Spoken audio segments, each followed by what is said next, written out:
आप सभी का स्वागत है हमारे चैनल पर। अगर आप नए हैं तो सब्सक्राइब का बटन क्लिक कर दीजिए ऐसे ही नए नए अपडेट न्यूज़ पाने के लिए। तो पहला खबर, हवाई यात्रियों के लिए खुशी खबर। देश के सभी एयरपोर्ट्स पर महंगे खान पान का मुद्दा लंबे समय से यात्री के लिए परेशानी का सबब बना हुआ है। हालांकि इसमें अब यात्रियों को राहत मिलने वाली है। दरअसल संसद के इसी शीतकालीन सत्र में आम आदमी पार्टी के राज्यसभा सांसद राघव चड्ढा ने इस मुद्दे को पुरजोर तरीके से उठाते हुए एयरपोर्ट्स पर महंगे दामों पर मिलने वाले पानी, चाय और स्नैक्स की समस्या को उजागर किया था।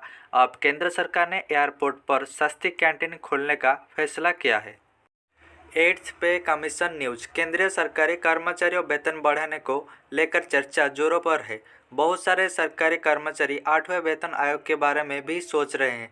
बता दें कि 7वें वेतन आयोग के 2016 में लागू किया गया था और कर्मचारियों को अब अगले रिवीजन की उम्मीद है।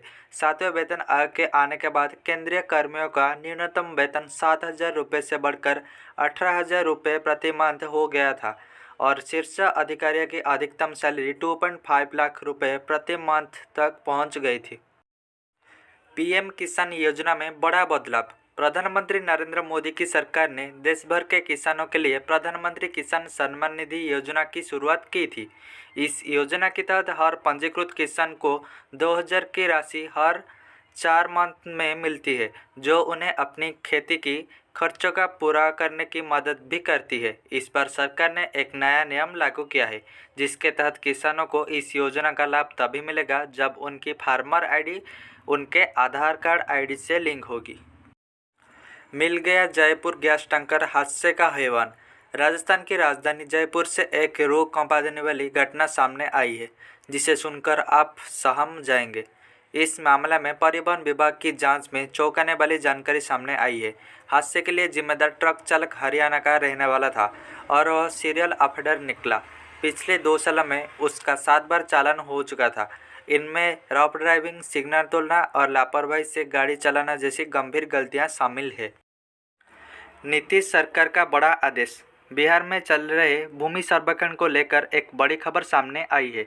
नीतीश कुमार सरकार ने इस सर्वे को 3 मंथ के लिए टाल दिया है। यह फैसला लोगों की परेशानियों को देखते हुए लिया गया है।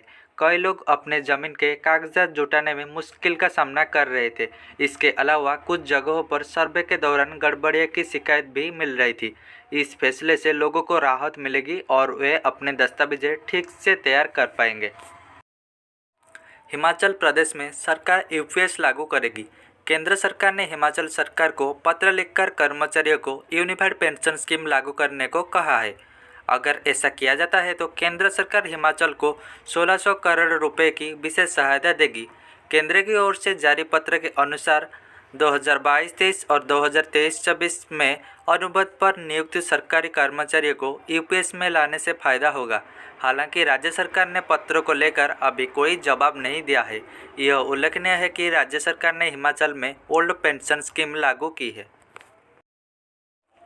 जनवरी से चलेंगी 10 स्पेशल ट्रेन। रेलवे ने यूपी, बिहार, गुजरात और राजस्थान के बीच 10 स्पेशल ट्रेनों के संचालन का निर्णय लिया है और यह स्पेशल ट्रेन जल्द शुरू होगी। उत्तर प्रदेश के प्रयागराज में महाकुंभ 2025 की शुरुआत जनवरी में होने जा रही है। इस महत्वपूर्ण धार्मिक आयोजन को ध्यान में रखते हुए रेलवे ने विशेष इंतजाम की है। रेलवे ने यूपी, बिहार, गुजरात और राजस्थान के बीच 10 स्पेशल ट्रेन के संचालन का निर्णय लिया है।